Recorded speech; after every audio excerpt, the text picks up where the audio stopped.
I'm Esther Serem, working with Save the Elephants, and I'm particularly working with Dr. Lucy King on the Elephants and Bees project. And Dr. Lucy King is actually the pioneer of the Elephants and Bees project, and she's our leader, and we are based in Savo, southern part of Kenya.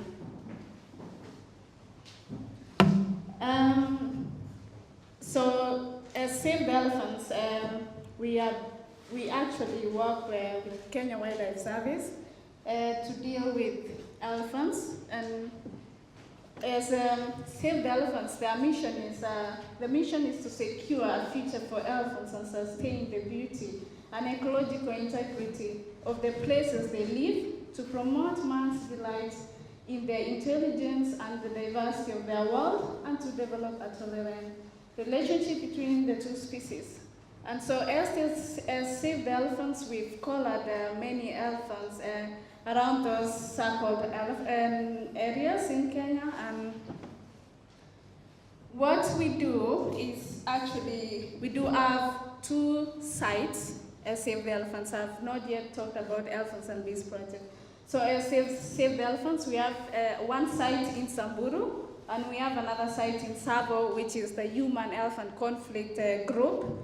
And the team in Samburu deals majorly with monitoring elephants and studying just the elephant behavior in the Samburu National Reserve and Buffalo Springs National Reserve. And that is, it was studied by Dr. Ian Hamilton.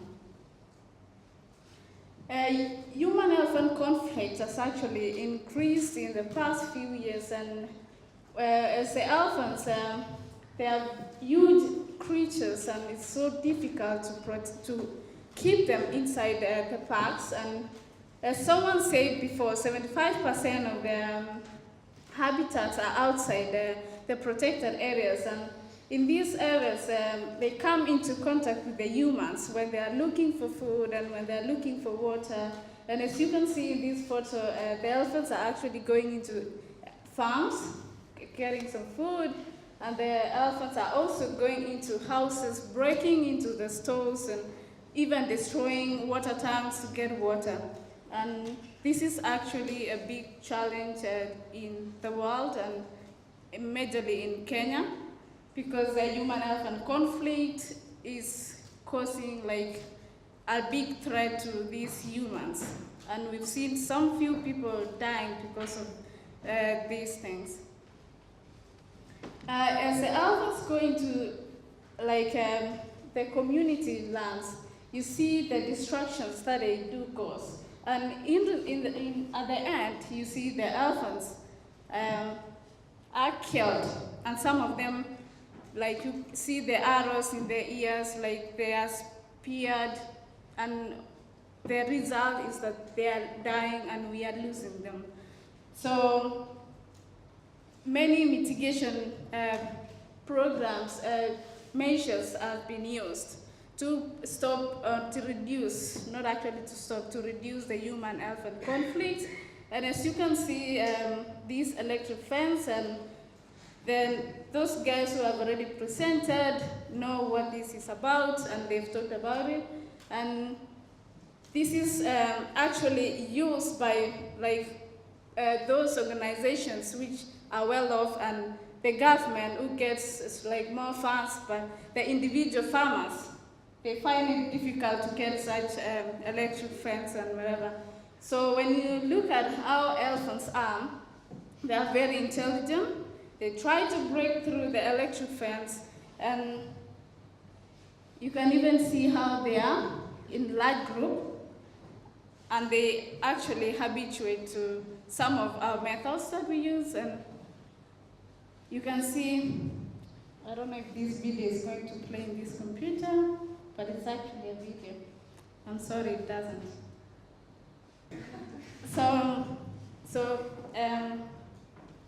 For the in the recent in the past few years, it has been discovered that the elephants run away from bees, and since 2002, not even since. In 2002, Dr. Ian Hamilton and Dr.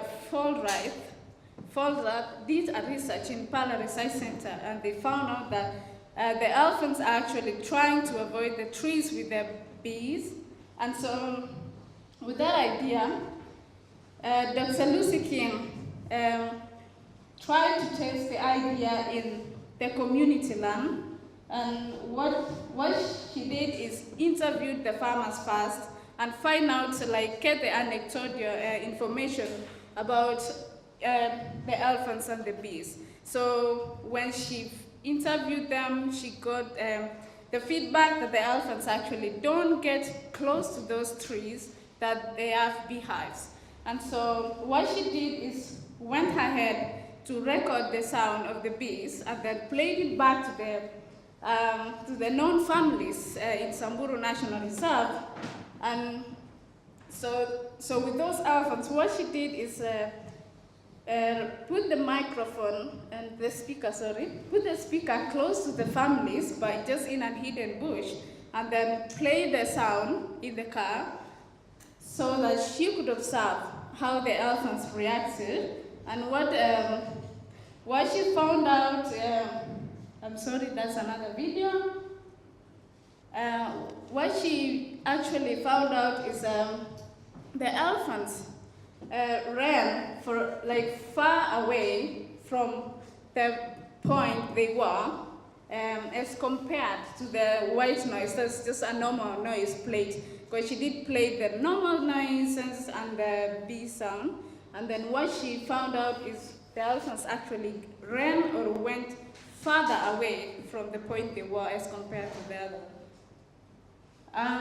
So it was 32 families out of the families that she used, she played it to, and that was it was a large group. Also, she found out the elephants do shake their heads faster as compared to faster when you play the bee sound as compared to the other sound. So, which means that these elephants associate the sound to something which we don't know, but as you know, that it might be the stings that they fear or whatever, but the rate of them shaking their heads was just higher as in terms of when they played the bee sound.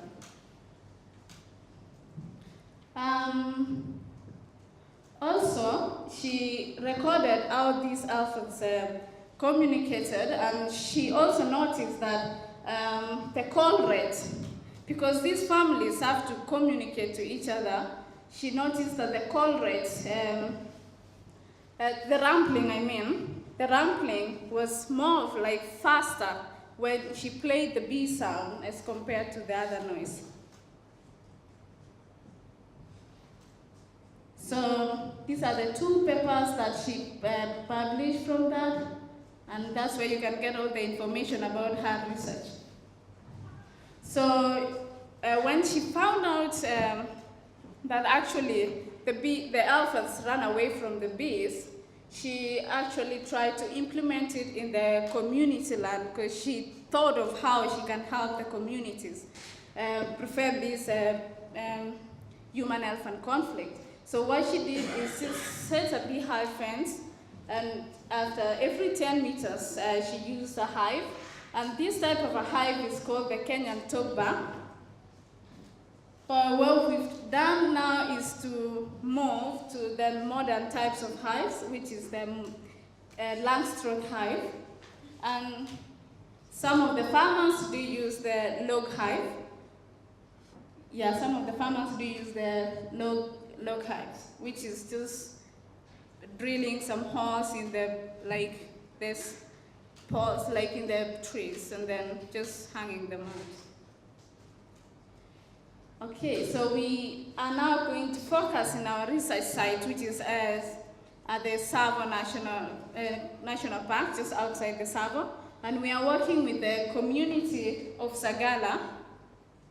And this, as you know, Tsavo is, it has actually large population of Tsavo Conservation Area has large population of elephants in Kenya, and Tsavo in 2013 had like 6,213 elephants. That is by that time, but I'm sure it has increased because we did a census in 2017, but I can't remember the figure. And when our study site, where it's circled outside, is actually the a dispersal area. I can't call it I cannot call it migratory routes because they are blocked by one of the hills behind our research center. They can't go over the hill to get to Tsavo East, to Tsavo West, but our area is actually a dispersal area. And at that point, we have a research center, which was constructed in 2013.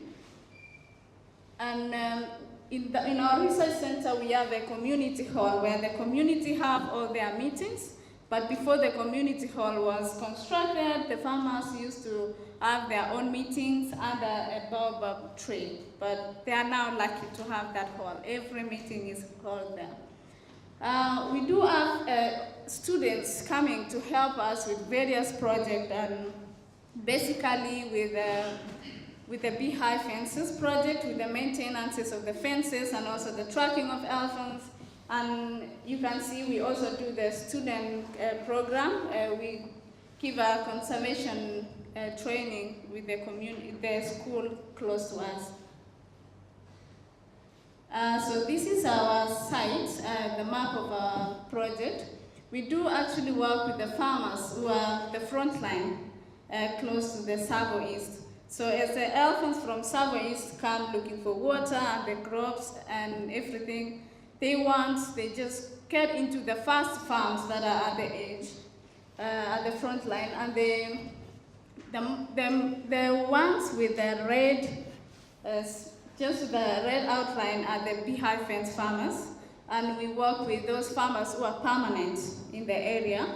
We have some who actually move up to the hill and down to the hill, and actually the farmers that we are working with come from the hill because they tend to come down so that they can get more land to grow food to sustain their families.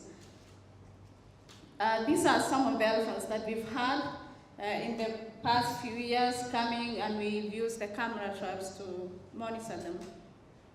We do now work with 25 farmers who have the beehive fences, and they are actually, we are working with 2 villages with the same community, Sagala community, and we have 13 farmers and 12 farmers in those 2 villages, and few of them are very old and they can't actually chase away the elephants, so we thought the beehive fence can at least help them. At the moment, we are alternating hive with a dummy, so that we can reduce the cost of a fence. Before, it was a hive and a hive and a hive, but now it's a hive, dummy hive, hive, dummy hive, which means, so this dummy hive is just a 2-dimensional plywood, which is just mimics a hive. And we've noticed the elephants they think it's a hive. They've not actually changed their behavior of avoiding the hive because it's a dummy. That's a Kenyan toba with that type of dummy. And this is some of the data that the farmers have collected, showing, and they usually draw how the elephants behave around their farms. And these are elephants approaching the beehive fences. And we've noticed that the elephants, they do come, some of them try to break through, some of them come close to the fence and they go away. And with there is an example here, you can see the wire. That elephant is actually trying to push through. So the hive and a hive, or the hive and a dummy, is actually interconnected with a fence wire. And that fence wire is meant to shake the hives when the elephants come into contact with the fence. So the idea here is actually the disturbing of the bees that makes the angry bees come out and the elephants run away. It's just the same elephant trying for a while. And this is an example of a beehive fence farm, which has been successful in the beehive being successful in protecting it. So this is the data that has been for 3 months. This shows most of the elephants did not break into the fence over the 3 months. This is 2012 to 2015. And the least group was those who entered via the gap in beehive fence. We are now designing our beehive fence shape, and it was actually C-shape before, but now we are making it a triangular shape so that we don't have these gaps so the elephants go through. And also, we've noticed that the KTBH, that is Kenyan top bar hives, are less occupied as compared to the Langstroth. So the Langstroth has high occupation rates, and in the same time, if you set them at the same time, like this is over there for 3 months, we've noticed that the Kenyan top bar, the Langstroth hives have been very, it attracts more bees, but we don't know why. And also our rainfall, our data of occupation is directly related to the rainfall. So when we have high rainfall, we have high occupation, and when we have low rainfall, low occupation. And also our elephants usually come to the farms when there is crops, and when the crops are there, it means there is more rainfall with more occupation, so less breakage. So what we do with the honey, we do have, the farmers, we do harvest our honey as elephants, not our honey. We do harvest the honey as Elephants and Bees project, and also we buy them from the farmers, but we are trying to train the farmers how to use the Langstroth hives, because before they were using the Kenyan top bar, but most of them are not beekeepers, so with us involving them, we are training them how to use them, so that in future they can be able to harvest on their own without even making the bees to abscond. With the honey we do run and we do sell it, and the money that we get just goes back to the farmers because we have to maintain the farms.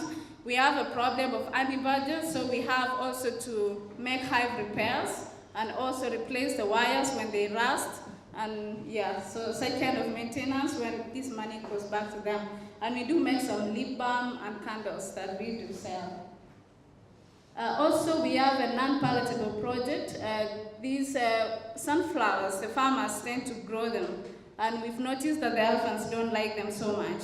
So what the farmers have done is growing them outside the fence so that when the elephants approach the farms, they don't get this test immediately when they get into the farm. So we've had these 2 farmers actually using these sunflower, and in 2016 we started providing with the seeds, and the farmers did not have any harvest because we didn't have rain since we started providing the seeds.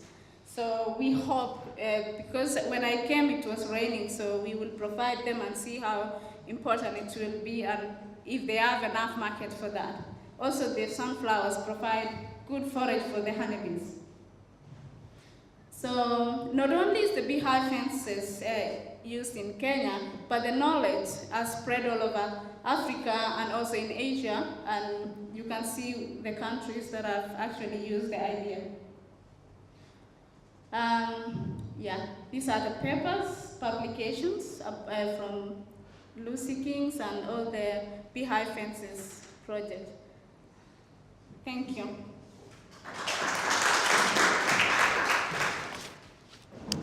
So sorry, I had 3 videos, and 4 of them were the best. I don't know how I should show you. But did you experiment with effective distance between the hives? Because the cost factor, if you put many hives at a close distance, then of course you cannot cover a long stretch of the fields. I don't think I got your question well. Did you experiment with the distance between them to see what the effect is? Oh, the distance. Yes. Okay, how close so together. Yeah, so the distance between a hive and a hive is actually 10 meters because if you put like 20 meters, an elephant can shake the hive and maybe can shake the fence and maybe only one hive can be disturbed and maybe there is no bees. So being close to each other is better because when they shake this one, it shakes like 3 or 4 hives and 1 or 2 of them can have bees. And not all of them will be 100% occupied, so in a farm you can have only 1 hive occupied out of 15, and because we do provide 15 hives in a farm. So the shorter the distance, like the more the deterrence, like it becomes more effective.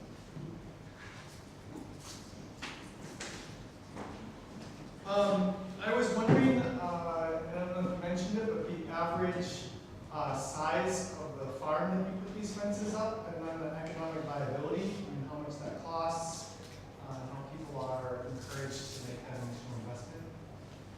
Yeah, so using the Langstroth hive, with the figure of it's $850 per 240 meters. And using the Kenyan tuber, it's $550 US, 240 meters. So it just depends on which type of hive a farmer can get. And have you guys found like, is there like a breaking point for the size of the farm, or does it not matter? You know, I don't think it matters. It just depends on how large, like how many hives you have, and yeah. For us, we are just we only cover that 0.4 hectares because we depend on donors who provide specific number of hives.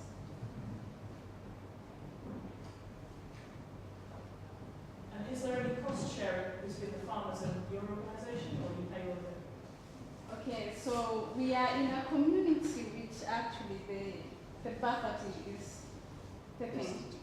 Yeah, like so there is so far we've not had even any farmer having 1 hive. So what we've done is actually providing for them. And then do they get that all of the money from the honey also, or do you guys ask for some of that? So they do get all of the money from the honey because we buy them directly in the farm, and then in the process we don't give them the money. We do get some little profit from that, but so what the farmers have to put is just the effort of maintaining the fence because we do use the coniferous species, and the area is like this. They have a lot of termites, and so these pods, they are eaten so much, and the maintenance is so high that it's even difficult for them to actually maintain a fence and support us also. Like they cannot even give us anything. We tend to provide more. I noticed that some of the crop breeding is occurring at night, which is quite normal, and bees are often, I think, quite calm at night, particularly when it's cold. Have you seen any association with temperature and whether bees are responding? So the main idea here is that the disturbance of the bees. So you have to shake the fence. So with that, even as we've harvested the honey at night, and even if it's cold, when we disturb the bees or when we tend to open the hive, they do come out. So what we think, but we've not seen like the elephants breaking through because it's cold or such. But what we think is like, because when we disturb them, you actually make them like aggressive, and so they do come out whatever the situation is. Just a question I'd like to ask actually, just to understand. Have you had any incidences with people at the beehives where it's gone wrong and people have been stung by bees or children have been stung? Have you ever recorded that? So for our community, I think we've recorded only 1, like, because even us ourselves, we've been stung because of going close to the fence during the day. So what we do, we just train the farmer before we give them the fence. We get to know first if they have the knowledge of the bees and if they are beekeepers or if they have the history of beekeeping, and if they don't, we actually provide a perfect and like 1-day training to them. So most of our farmers don't deal with the bees during the day. It's only during the night when they are late like they're dormant Yeah. at night. So we've not had major issues. So, Yeah. So do you envision a time when the farmers will take ownership of the solution? Like, are you working towards that when they will start putting money towards the beehives? At the moment, I can't tell you they will provide for themselves or what, but we are doing our best. We just keep on encouraging them, training them, and I'm sure, okay, I'm not sure. In future, we might leave and they will have to take ownership, but we think with our training, and we have some specific local community members whom we have trained so much about these things. So